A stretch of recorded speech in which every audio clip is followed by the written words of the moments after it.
My name is Leon Beck. Islamic name is Ibrahim. I was brought up in a Christian family, so I've got a very Christian background, Pentecostal Christian. My mum goes to church, my grandma goes to church, all my aunts go to church. I went to Sunday school for a brief period, but once I reached my teens, I stopped going to church. And it's only until my mid-20s that I wanted to find God again.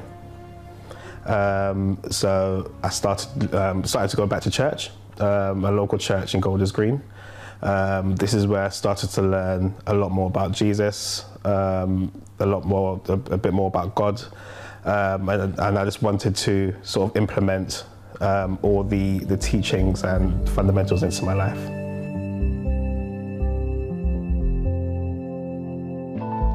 I always had a belief in God, so I guess from my family's Christian upbringing, it was more the Christianity view. So I had a belief that, I always had that belief instilled to me that Jesus was the Son of God, and I just sort of blindly followed that until I did my own sort of research into it.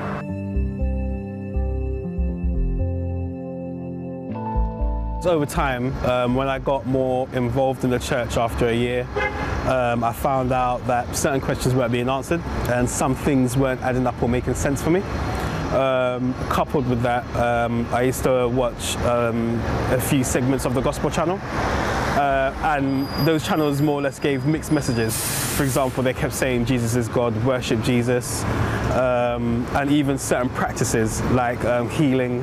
It was a very odd thing for me to watch because, for example, you would see certain people who's been in a wheelchair for around 30, 40 years, and suddenly a pastor would go up and suddenly just touch him and he's suddenly walking again. And I just found this a bit stage show, and that's sort of what swayed my sort of opinion and my thoughts on Christianity. So I was thinking, is this for real? I know that it's scriptural, but the way every pastor just knows how to do it, this seemed very weird for me. So that's when I started sort of reading into Christianity a lot more, and watching other pastors or televangelists, if I can call them that, on TV. So that's when it was like, okay, what's this televangelist saying? How does he sort of speak on Jesus or God? And they just found to have very mixed messages. And even in the Bible it says, Jesus does say, do not worship him, worship God alone. But in these channels, and even when you go to church, people are still worshiping Jesus in a sense. So for example, if I wanted blessings or if I wanted something or needed help in life, they would always say, pray to Jesus. And I was like, why not pray to God? You know, so I just found this all a bit strange, and it felt like I was worshipping two entities, so I was worshipping Jesus and God. So it wasn't so much a polytheistic religion, it was become a more monotheistic in a sense. What attracted me to Islam? I think it was the whole sort of community vibe, as I say, one ummah. And Islam is it's like a religion where everyone sort of looks after each other in a sense. Like when you go to a masjid, everyone just greets you, everyone like treats you with respect. Even when you're sort of walking on the street, you can just say Assalamu alaikum to someone, a fellow Muslim, and he'll say it right back to you, even shaking your hands.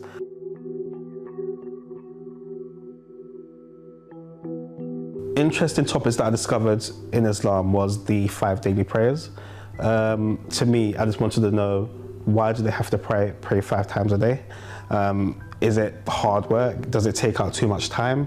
So that was my first sort of introduction and the first bit of research that I wanted to find out. Second was the news and the media. It seems like every time I would watch the news or watch certain gospel channels, they would always say Islam is this, Islam is that. It was always bad news. When people hear this, they think, oh, Islam's this then, Islam's a bad religion. But with me, it was like, really?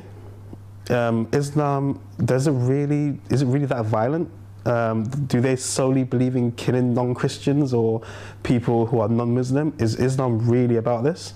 That was the first sort of pin that dropped. I was like, okay, I want to research this. I want to actually read this for myself, because I'm a firm believer in there's such thing as taking good advice, but if you're being told something, it's best to do your own research into it. So that's where I started off from, and that's where I sort of went online, watched videos. So I started watching certain sort of sheikhs and imams, such as Dr. Zakir Naik. I started watching convert stories. I started watching videos on how Islam affects different people's daily lives, and all these were sort of beautiful stories. You know, how it's got them grounded, level-headed, and it's also got them in a sort of an aura of peace, where they feel that their life has greatly been enhanced by Islam. So all this was sort of, you know, quite different to what I was reading on the news. So I started questioning, why is the news reporting this, but then people who's actually living the life of Islam telling me this? So it was sort of conflicting arguments, and this is what sort of prompted me to research into Islam a lot more.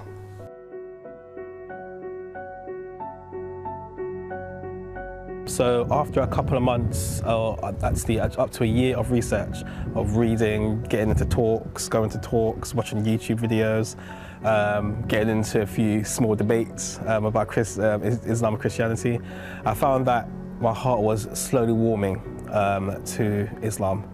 And it got to a point again where I just couldn't wait to watch videos when I got home. I wanted to buy multiple books on Prophet Muhammad, peace be upon him, Islam overall, how to pray. So after all this knowledge, my heart was slowly turning. So this is where me and my friend, my good friend of mine who I've known from school, invited me to, or took me to Regent's Park Mosque. And this is where she surprisingly got me set up with a one-on-one talk with the Imam. So the Imam spoke about the foundations of Islam, all the way from Prophet Adam all the way up to Prophet Muhammad, peace be upon him. And from here, I was more or less like, I kind of want to follow this religion. I just need to ask a few more questions. That was my big problem. There was always small questions I wanted to ask, such as how do you know this? Who does that? There was always these small questions, but from what I gathered and from the research I've gathered, I knew that something in me wanted to follow the path of Islam. So I asked one of the security guys who was standing outside the masjid, can I go and see how people pray? And I remember it was Maghrib prayers, and it was the day before Ramadan. So I watched Maghrib prayers, and I just remember the silence. And I stepped in to the prayer room and took my shoes off. I nearly walked in with my shoes on. And I remember everyone just standing. And I remember the silence, and then the Al-Fatiha being recited, and it was beautiful. I was like, wow. From then, I was like, I really want to follow this religion. I was more or less dead sold on it. I didn't take my Shahada that day. I remember when I went home and I went to sleep that night, and I remember having the dream. And this dream was me and two other guys, or two other beings. I don't know who they were. I know that we each had backpacks on, and we were walking through a desert. And in the desert, there were all these statues that half buried in sand, and there were these odd shapes half buried in sand. And these statues are well-known statues. I just didn't know why they were buried halfway in sand. So we carried on walking. I remember it was more or less like nighttime. The sky was pitch black, and the sand was clear to see. It was like sunshine beaming on the sand, but it was night. It was strange. And I remember climbing up a square, big cube that was buried in the sand, and I heard the adhan. And I don't remember the two other beings behind me. I don't know where they went, but I remember hearing the adhan, and I didn't see anyone standing in front calling it. It just came from everywhere. It just filled the atmosphere. And it was very strange because it was the holy adhan. It was the whole of the adhan that was recited. And after that, I woke up. And it was like, okay, wow, what happened? What does that mean? I wanted to get translated. I looked through so much books, and I looked through Islamic meanings. And it was sort of obvious to me that it was a calling. It was like, Leon, follow Islam, you know, come to Islam. And that day, I went to Regent's Park Masjid with my friend, and I took Shahada a day before Ramadan. And I didn't really have any regrets. I remember coming home smiling. It was just a smile. I was just happy. I wasn't scared. I wasn't frightened. It was just happy. And I was like, yep, I've definitely made the right choice.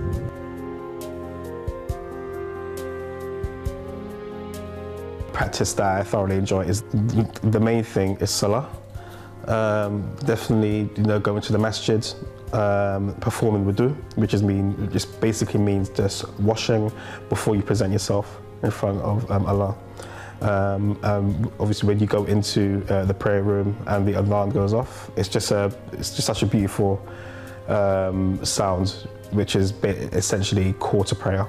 And then when you're standing alongside the brothers and the imam is reciting the Al-Fatiha, and then after that reciting another verse of the Quran, it's just peaceful. It's just like you and Allah alone. You're standing in front of Allah, worshipping Allah. Another practice that I thoroughly enjoy is dhikr. Dhikr essentially just means remembrance. There's two ways you can essentially do this. You can either do dhikrs on your hand, or you can use dhikr beads. And you're just sort of reciting Allah's name, so either 33 times or 100 times. What inspired me about the Prophet sallallahu alaihi wasallam, as they say, he was the walking Quran, and that inspired me quite a bit because it's the way he taught his Sahaba at the same time. Also his mannerisms, he's very gentle, and he was very fair and very just. It's not what people make him out to be when people say he was a warmonger, violent, and he sort of taught Islam with the sword. All this isn't true. When you read the Quran and you read the Hadith, he actually taught both men and women. So this is what sort of inspired me, because it enabled me to read a lot more about him, about his life, about his companions, and also who he taught, and his extended family also.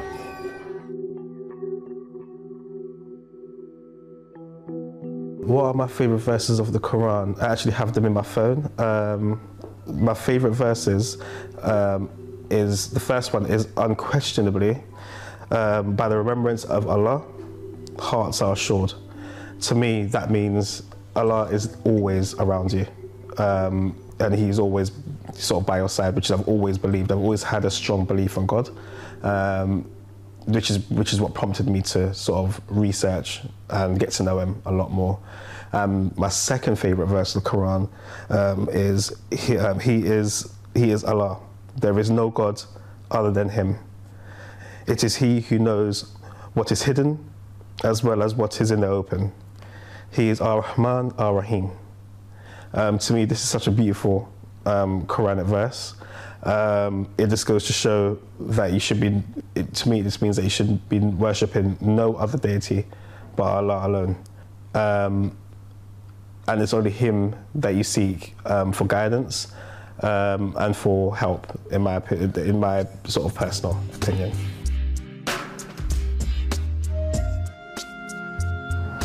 Right now we're outside Rumi's Cave, which is a community space, and this is one of the first places I came to learn more about Islam.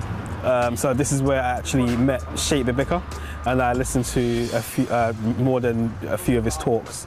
And this is also where I met loads of great people, loads of new friends, and it's just a really good community hub to be in. We also host events, we hold classes, and we also host guests who come from all over the world to give talks, and also set up a few charity initiatives at the same time.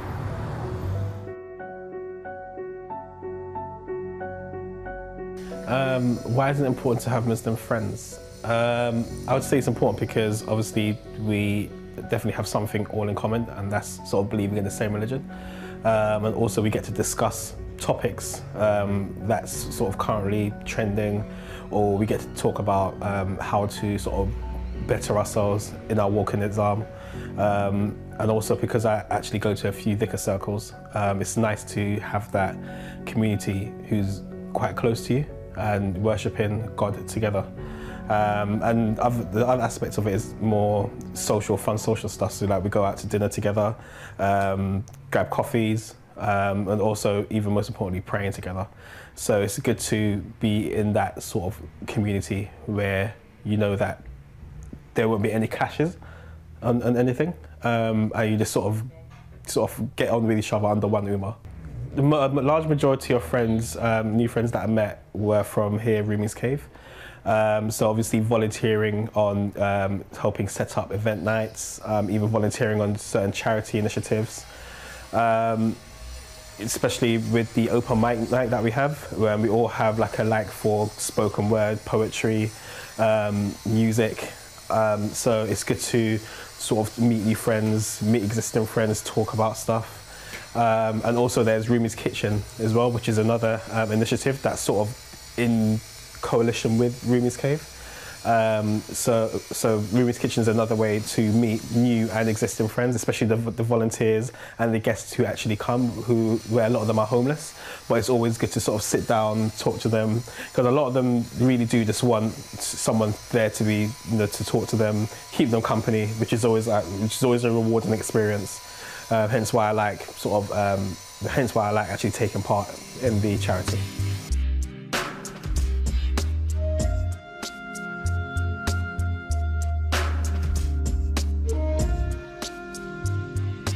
This is my good friend Takir. We actually met at a charity called Rumi's Kitchen, which is an initiative started by Sheikh Bibika. So we've been volunteering at the kitchen for around just over 2 years, I would say. Yeah. 1.5 years? Yeah, 1.5 years, 2 years. And since then, we just gradually got to know each other and just became friends through there. So I'm hanging around with Leon over the last year and a half or so. One thing I've realised is with converts, you don't get the cultural baggage that you get as a born Muslim. So when you think of the things that people do in their culture and they bring it to Islam and they tell you this is Islam, when you're with a convert, you really get a sense of how simple and clean and easy Islam can be. And that can kind of be a breath of fresh air, I'd say. I think one of the big misconceptions is in Islam is this whole thing around oppression. Before I took my Shahada and I was researching about Islam, a lot of people were saying, about the hijab being a form of oppression or the niqab being a form of oppression. But when I started doing my research and started talking to reverts and born Muslims, they told quite a different story.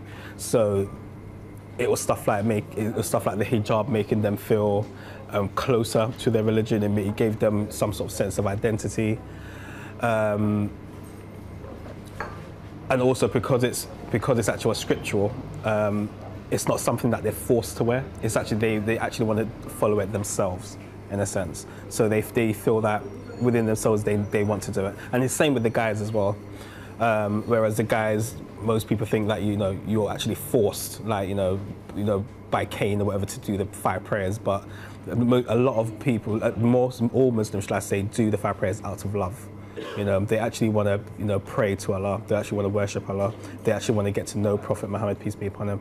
Yeah, I mean, a lot of these people who say Islam is oppression with the hijab and the niqab, they never actually speak to people who wear the hijab or who wear the niqab. They just assume, and then they kind of, I guess you could say, overpower what those people think. So in a sense, what they're doing is the oppression, in that they don't actually care what people say. It's just a thinly veiled attack at Islam, I think. And when you actually speak to them, you know that they're actually happy to do it. They're fully aware of what they're doing. What my impression of Islam was, I knew very little about Islam. Obviously, I knew the basics. I knew, that they pray 5 times a day. I knew they wore some or most wore certain types of clothing. And I knew about, the hijab and the niqab, but I didn't really know the reasoning behind it. So I thought it was just something that you were forced to wear, essentially. And also coupled with the media as well, that, all the bombings and all the attacks and stuff. So I thought, wow, this religion is pretty sort of hardcore sort of thing. So that was my initial impressions of it. That's up until I'd done my own reading on it. And then when I was researching, I found that what I was researching and listening to was very different compared to what was being perpetrated on the news. So that enabled me to go to Regent's Park Masjid, actually buy a Quran and Hadith, and I read it from the start, and I actually read halfway through it. And what I found is that it's very black and white, it's very direct, very straight to the point. And you got some stories in there, so you got stories about Moses, you got some stories about Prophet Muhammad, peace be upon him, you got some stories about Maryam.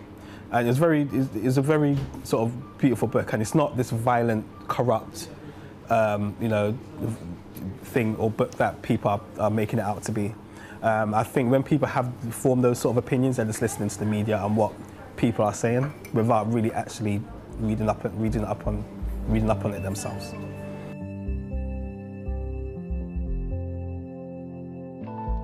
Do you need Islam to be a better person? I wouldn't say you need it to be a better person, but if you want to become more God conscious and become more relaxed in your walk in life, then I would say Islam is definitely the way. Islam's all about ummah or community, and it's also about reflection, and it's also about remembrance. With those combination of things mixed, it'll definitely lead you to a more straighter and clearer path.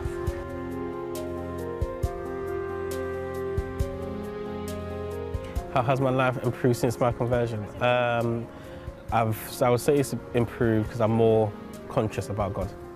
And I'm more conscious about praying every day to God and seeking His forgiveness and making dua. I'm also involved in a lot more charity projects, which I've never really been involved in prior to converting to Islam. I've got a yearning to learn more about God and learn more about the religion of Islam, which to me is good in a sense that I know that I'm comfortable. I know that I'm comfortable in the path that I follow. And if it leaves me wanting to learn a lot more about my religion, then I'm absolutely happy. The advice I would give is definitely do all the research yourself. I wouldn't, obviously, if you want to listen to the media on what's going on around the world, obviously that's fine, but when the media does have the propensity to talk negative about Islam, what I would do is do the research yourself, talk to knowledgeable people, even get books out, watch YouTube videos, even watch revert videos, listening to how their life has changed and what Islam has done for them. That's the only way you're truly going to sort of get real insight on how Islam is and how it is in your daily life. And also visit sort of mosques, and don't be afraid to just walk in and tell people that you just want to experience how it is. They'll let you in, they're very welcoming, they're like a community. That's the best advice I would give.